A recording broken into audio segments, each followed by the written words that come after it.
we are, the second holiday-sized update of the year. Hooray! And it was not even it was pretty terrible. To start this shit show off, it was broken on launch. I love these broken holiday-sized updates. Look at this. Valve, what the fuck? I've never seen it this bad before. I've seen bits and pieces of this, but I've never seen something this catastrophic. They have added way too many maps to this game. They did fix it within a few hours, although they'll have to change something soon if this is going to be expected each update. You see people complaining about this broken mess everywhere. I was really hoping they would change something about it this update. We got a small band-aid fix in the summer, although it seems Valve is just content letting it break and duct taping it back together every single time it does. Anywho, enough ranting about that pathetic mess. Let's talk about the content. And wow, it's so randomly thrown together. It feels like zero thought went into it. Eric Smith must have forgotten to pick content until the day before the update drop. It's very disappointing, especially for a company that could do so much more for TF2. Valve really needs to stop treating their games like this. They make so much money already. We should be putting them to a higher standard than this haphazard mess. There's really only one good change this update brought, and that was with this year's contracts. They opened them up. So instead of slogging through 10 others to get to the one you want, you can choose them freely, which is a very welcome change. Although other than that small change, there was really nothing redeeming about this update. I'm really tired of this being the current state of TF2. Constant shitty hats, maps, and unusuals thrown in for the sake of profit. This makes me very concerned for the upcoming MVM update. I want to know what they're going to do, because if this Halloween update is any indication, then it's going to be pretty disappointing, but time will truly tell. Although for right now, always bet on nothing. God, that's 2 rants in a row. Alright, fuck that. You're here for opinions, right? Let me stop wasting your time and let's get into it. So let's go through hats. I'll be rating these from 1 to 10, with 5 being neutral or inoffensive. My criteria for TF2 cosmetics is, does this fit the art style of TF2? Does this keep the look of the mercenary intact? And would the mercenary wear this? I'll be a bit more lenient on the last ones for certain cosmetics, considering Halloween has always been less restrictive with the tone and art style. And I would like to add, I do wish Valve would restrict some of these costume sets like they used to do. Seriously, some of the shit they used to Halloween restrict is super tame compared to stuff today. Like seriously, what the fuck? Alright, without further ado, let's grade some hats. First off, the Scout set. The Buzzkill, the Torn Terror, and the Ripped Runts. First off, who is this? This is clearly not the Scout. It's supposed to be a bully set having different pieces based off of various bullies in fiction, although I do not think it pulls it off very well at all. The hair is shaped like a rectangle and does not look like hair, more akin to grafted plastic onto the mercenary's head. This is very clearly not TF2's style, nor could I see the Scout having hair like this. The shirt and pants are also very ugly. The way these cosmetics are made is they're modeled over the existing clothing, so I'll give them a little bit of a break here. It would probably look better if they could hide the limbs of the mercenary. The bulkiness looks very odd in TF2. The set itself also has too much detail. It's way too cartoony and exaggerated for Team Fortress's distinct style. Team Fortress 2's art style is inspired by plenty of commercial illustrators of the 1950s. J.C. Lindecker, Dean Cornwall, and Norman Rockwell being the biggest inspirations, while taking some liberties to keep details simplified rather than including a lot of noise. It's a very distinctive style, which is why generic cartoony looks so off. And this set does not stick to that particular style. It's probably one of the ugliest things we've ever gotten for Scout. 1 out of 10 for the whole set. On to Soldier. He got the Seaman Stubble. Why did we get an offshore item this update? I thought this was Halloween. Eric Smith was really picking these last minute, wasn't he? Well, at least it looks half decent, although we already have something pretty similar to it, but by itself it's okay. I'm not offended when I look at it. I could see Soldier with a beard like this, although I don't know if he would bring a pipe to the battlefield. The second style's cigar is a lot more believable for the Soldier. The hair does kind of look like Play-Doh pressed onto his face, but for the most part, I think it's fine, and probably one of the best items we got in this update. Kinda stupid the best item in the Halloween update isn't even a Halloween item. I give it a 6 out of 10, pretty decent. Now we have Pyro. He got a lot of stuff. First off, the set. The Air Exchanger and the Industrial Insurgent. This is a reference to the Half-Life 2 beta. which is a cute reference. Starting with the head replacement, I'll preface this with that I'm not really a fan of Pyro head replacements that make his head look completely different. This one I wouldn't say is a huge issue, but when the Pyro's head is changed in shape, it looks off. The Pyro already wears a gas mask, so this isn't out of the question for him to wear, although I'm not a big fan of the gas mask. The body cosmetic is okay for Pyro. It gives him an apron, but for some reason it's got these giant radiation symbols on his armbands. Is the Pyro a hazardous waste disposal worker now? At least you can change it with a second style. The body cosmetic is mostly inoffensive. All in all, the set is okay and a fun little reference, although I'm not much of a fan of the mask. 4 out of 10 for the mask, 5 out of 10 for the apron. Onto the Hellscape. Holy shit, speaking of head replacements. First off, why is this not Halloween restricted? At least it's an elite grade, so I'll barely see it, but man, this is so out of place on the Pyro's body. Pyro has traditionally had some pretty ugly head replacements for Halloween, although those were at least restricted. This one though, nah, you can be lava head all year round, baby. I really don't know what to say here. It's really ugly, and his mouth reminds me of a salt shaker. At least it keeps the shape of Pyro's head, I guess. 2 out of 10.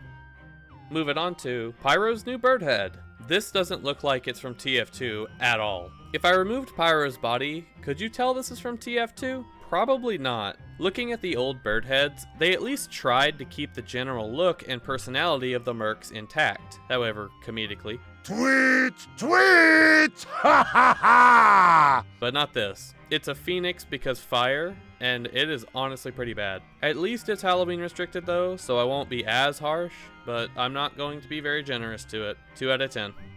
On to Demo Man. He got this thing.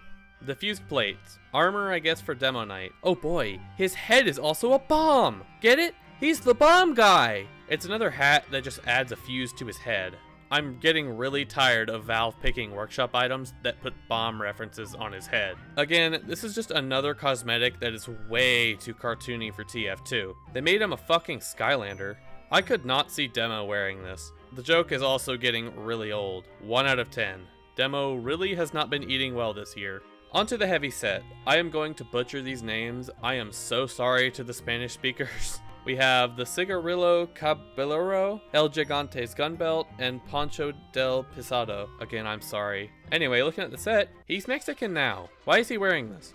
The giant Russian is wearing a sombrero, a poncho, and these really angular looking shotgun shells. It's very bulky and does not look much like the heavy. The shotgun shells do not look like shotgun shells at all. Why are they so angular and huge? The rest of the set is whatever. Heavy dressing up for Halloween, I guess. Although this definitely should have been Halloween restricted if that was the case. And the bullets should not be paintable. Come on, workshoppers, and no more big paint regions, please. Other than the bullets, I think the set would be okay for Halloween, although it's getting docked for not being restricted. 3 out of 10 for the poncho and sombrero, 1 out of 10 for the shells. The shells are very ugly. Now we have Engineer. Engineer got a set and a head replacement. The set is something, I'll say that much. The heat shield, the technician's tunic, and the service satchel. We already have a welding mask for NG, but fuck it, I guess we need another one. Yay! The modeling work leaves something to be desired. I don't think the mask and the body cosmetic fit TF2's style very well. The torch on the side is okay. Makes sense for the engineer to be carrying around tools. Although other than that, it's forgettable and kinda bad.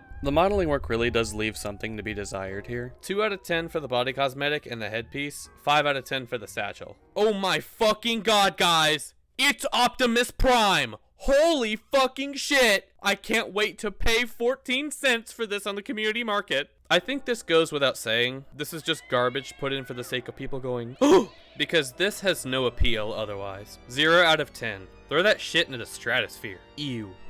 On to Medic. Medic got a small set and a single cosmetic. Holy shit, I know who that is! It's Jim Carrey from that one movie. We have the Professor Photon and the Mad Drip. It's very clearly Dr. Eggman. I swear, we have something exactly like this, except this one is not Halloween restricted, and clearly a reference. It is a bit odd the medic's hair is brown instead of black. I don't think this fits the medic very well. It's very much a costume piece that wasn't restricted again. The coat is also way too big on the medic. Another case of modeling over what is already there. It makes it look bad. 2 out of 10 for the hair and 3 out of 10 for the coat. Oh yeah, and the single cosmetic. A visor for medic. It's alright. I don't feel very strongly about this. Makes sense for a doctor to try and prevent fluids getting on him. It's really just okay, honestly not offensive. Probably needed a little bit more time in the oven because the modeling's a little meh, but I'm not super offended by this. 5 out of 10. Sniper got a single set. The Feathered Foe, the Velveteen Villain, and the Pantaloons of Unabashed Villainy. Apparently this set is based on a guy from One Piece, which I believe is why it looks so off. It's kinda exaggerated all over with too many details to fit into the art style. Also, this is not the Sniper. This is a different character. Literally. The hat, we already have multiple that look almost exactly the same, and the beard on it is just, leaves something to be desired. The jacket has really bad modeling and is overtly bulky, with a lot of visual noise on it. The pants, though, are actually very inoffensive.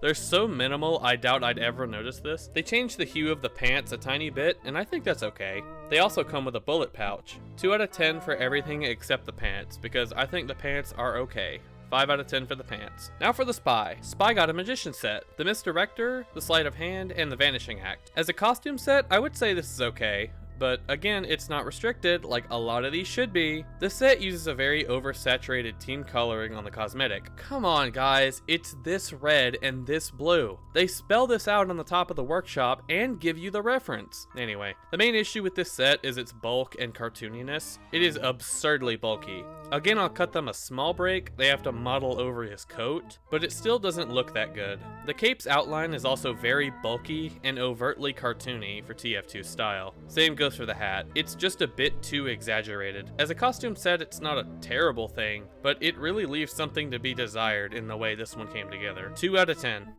Now, onto the 2 Halloween restricted items. First off, we have the facelift. Oh my god, this thing is nasty. And it combines with a lot of other stuff to make some really cursed looking shit. Hi, how are you? Thank god it's Halloween restricted. I'm very sick of looking at it. 1 out of 10, I really do not like this item. It's really gross. Now the Zephaniah's Shroud. Mom, can we stop and get some gibbous? We have gibbous at home, sweetheart. Gibbous at home. Need I say more? Other than the gibbous hat, I guess they realized they couldn't put a sheet over the entire mercenary, so he just has a spooky hand towel on his head. 1 out of 10. Pretty ugly and 14 cents in the community market, if that's any indication how little people like it. Alright, that was all the cosmetics. Honestly, pretty disappointing lineup, as per usual. So many of these sets wouldn't have been ranked so low if they were Halloween restricted, instead of just available year-round. But that's enough about cosmetics. Now on to unusuals. I'm going to preface this section with, I don't think we need any more unusuals. These are not ranked on how I think they fit into the game, more so my subjective opinion on it, because I think unusuals do not belong in TF2.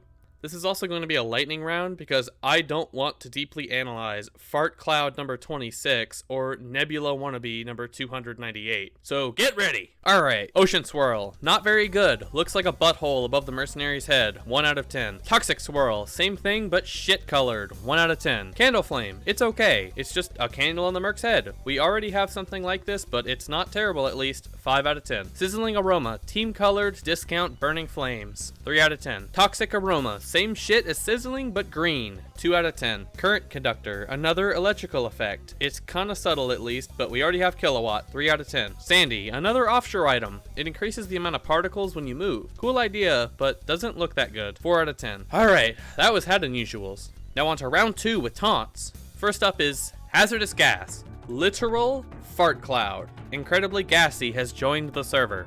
This page needs a hero. I fucking hate this thing. 1 out of 10.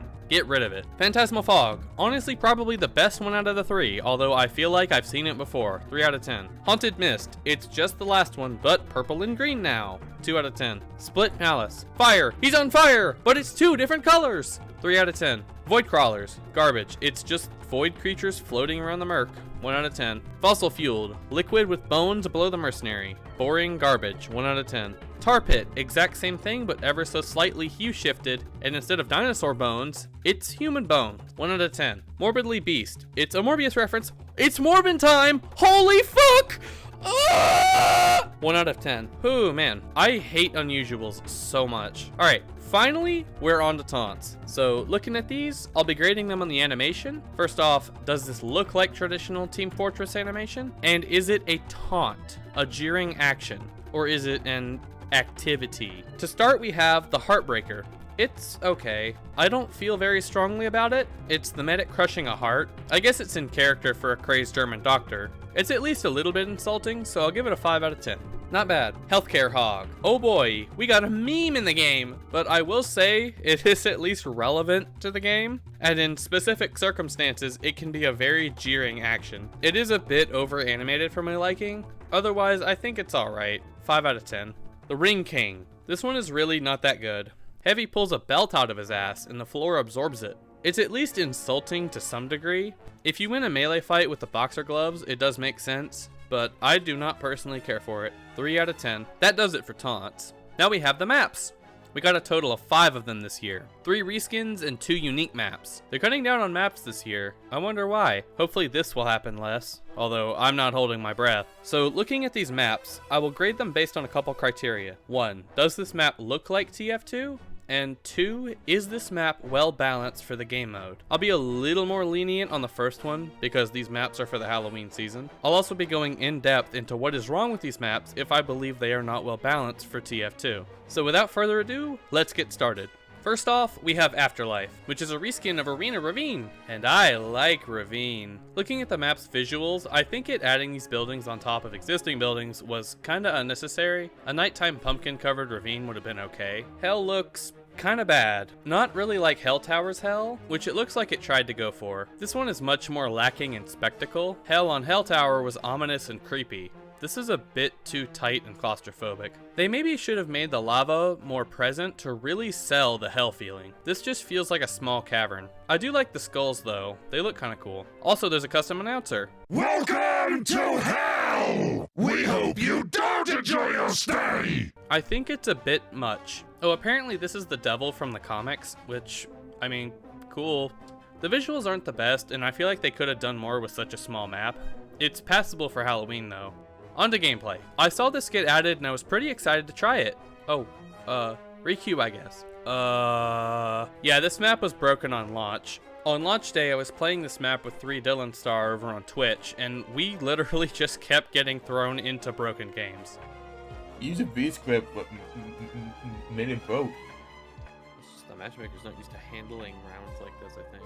Everyone would either get stuck in spawn or stuck in hell, and the round would just not end when everyone had died and the point was capped. Mainly because the matchmaker doesn't know how to handle arena mode.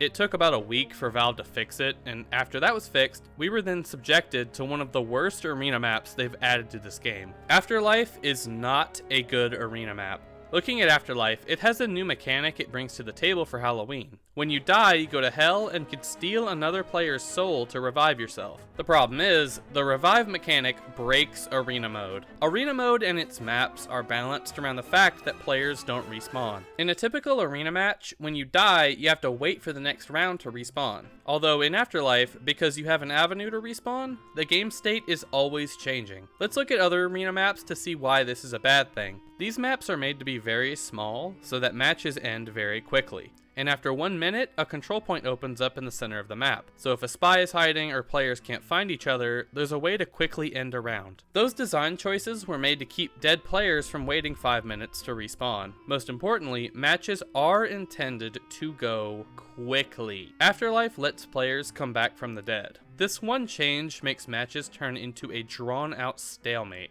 You are constantly back and forth, which takes the fast-paced nature out of arena mode and makes it go at a snail's pace. Overall, there's a little bit to like here with the spooky visuals, and the general map layout's okay, although gameplay-wise, it's an absolute mess. 2 out of 10.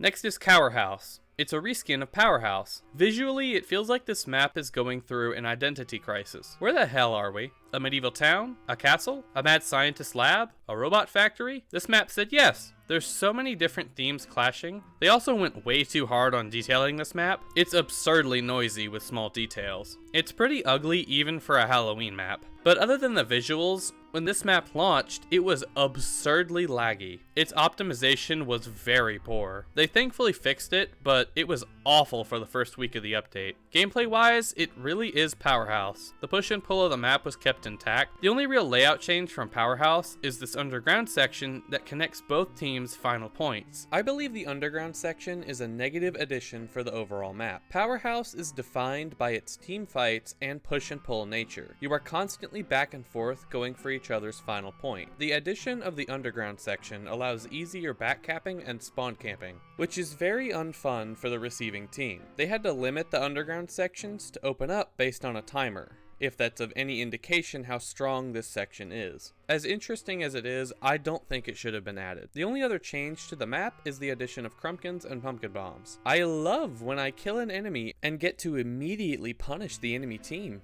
or vice versa. Other than the addition of the standard Halloween pickups, I think it's alright by Halloween standards. Although it is very ugly and the addition of the underground takes away from Powerhouse. There is the inkling of Powerhouse still here, so I won't completely banish it, but it's not going to get a higher score for the criticisms I've mentioned here. 3 out of 10. Now we have Dusker, an entirely new map. So first looking at it, it's pretty unique in its theming. They added dusk to TF2. The center of the map is a church, surrounded by a lot of mining buildings and cave area. There's also a custom announcer, which is taken from the medic's second opinion cosmetic. Kill say more. Kill say more. I think it fits for the demon theme they were going for. Also, for some reason, your screen goes red when your team wins the game. It's kind of annoying. Speaking of red, this map is really red. Man, we got blue, green, and red this year. Are we getting yellow for Christmas? Anyway, the lighting can be a little bit of a problem on blue side. They should have been a little bit more selective on the lighting.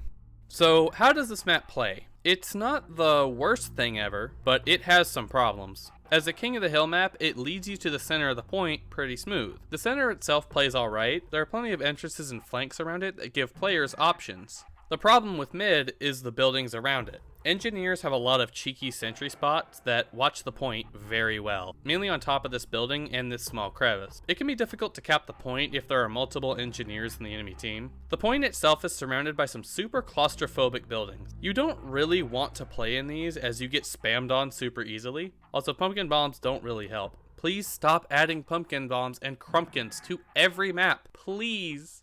There's a couple small flanks around mid that gives either team more options, although only one of them is viable. The other one is a big gamble. There's a cliffside over here, and this is Pyro's favorite spot. I cannot tell you how many times I got air blasted off of here. I even saw some Pyros waiting to air blast unsuspecting passerby. It's kind of annoying sometimes. Overall, the map itself is very tight and small. In certain areas, a bit too much for its own good. In this area between mid and spawn, I've seen that whichever team is winning tends to push the other one back to this area, and the game becomes a fight to get out of spawn. Otherwise, it's a, dare I say, not abysmally awful map. It still does have issues, and some areas could have done with a bit more love. I give it a 3 out of 10.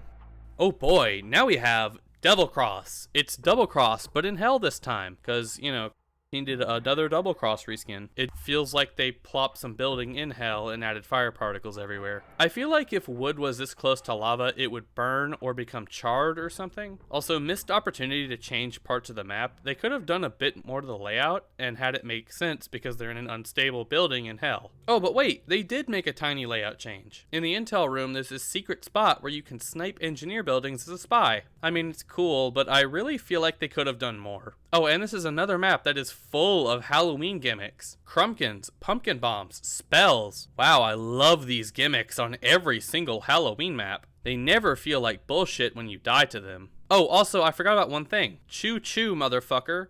There's hell trains here. These things are incredibly annoying, especially if you're mid-combat when there's not much time to react. Man, all we're missing here is the Skeleton King, and then we'll have the complete pack of annoying Halloween gimmicks. The layout of a good map cannot even save this. The gimmicks suck all the fun out of it, but at least it's Halloween only. 1 out of 10. Unfun. Now on to our last map, Marshland. We got a new game mode this Halloween. That's 3 Scream Fortresses in a row with new game mode. So before I look at this game mode, let's look at the visuals. This takes place in a, surprise surprise, marshland. It's really dark and rainy here. Honestly, I'm surprised these candles are staying lit while it's raining. The map looks alright, not much really jumping out at me. It feels a bit spooky with the high fog and dead trees everywhere. Otherwise, I think it's okay by Halloween standards. Although I hate that this map uses the manhole sewer walk sound. Ew. Let's look at the gameplay. So because this introduces a new game mode, Hold the Flag, you can't really talk about the map without talking about the custom game mode. I don't believe this works very well for TF2. It's taking CTF and King of the Hill along with a little bit of VIP mode. One player from either team can pick up the briefcase in the center of the map and has to hold on to it until the timer ends. The problem is that because the objective can move around, it encourages one player to play like a little bitch. The strategy is either to run away and keep a medic glued onto the guy with the intel, or to set up a safe spot with sentries and dispensers and just camp all around. Marshlands tried to alleviate teams camping by making the center area be the only spot you can hold the intel. Also, because of its size, sentries can be pretty oppressive if built in the right spot. Although because camping is very boring, the matches tend to turn into deathmatch, which usually results in a steamroll if one team is a bit stronger than the other. I think the map could have played better if it was King of the Hill. Oh, would you look at that? It probably shouldn't have been turned into this keep away game mode. I think the game mode just makes the map play worse. The pumpkin bombs and spells feel like a last minute addition for Halloween. All in all, because of the map size and the playstyle the game mode encourages, I think Marshlands plays pretty bad. 2 out of 10. And that does it for Halloween. Another lackluster update. It's not just me, right? I'm seriously getting sick of these half-baked seasonal updates. I'm holding out hope that maybe Valve will do something meaningful for TF2, but that's pretty much just pure cope at this point. All I want is just something meaningful. I just want Valve to show that they can still do something good for this game instead of throwing more crates at us with shitty cosmetics. I think the social spheres are getting fed up as well. Reddit was full of posts saying how disappointing the update was, and with the matchmaker breaking as bad as it is. Valve needs to do something meaningful for us, other than mod support. Maybe something good will come from the MVM update, but I'm not holding my breath. Anyway, if you liked the video and want to see more stuff like this, let me know in the comments. Subscribe if you want. I'm Nonmoth, and I'll see you for the next major update. Bye-bye!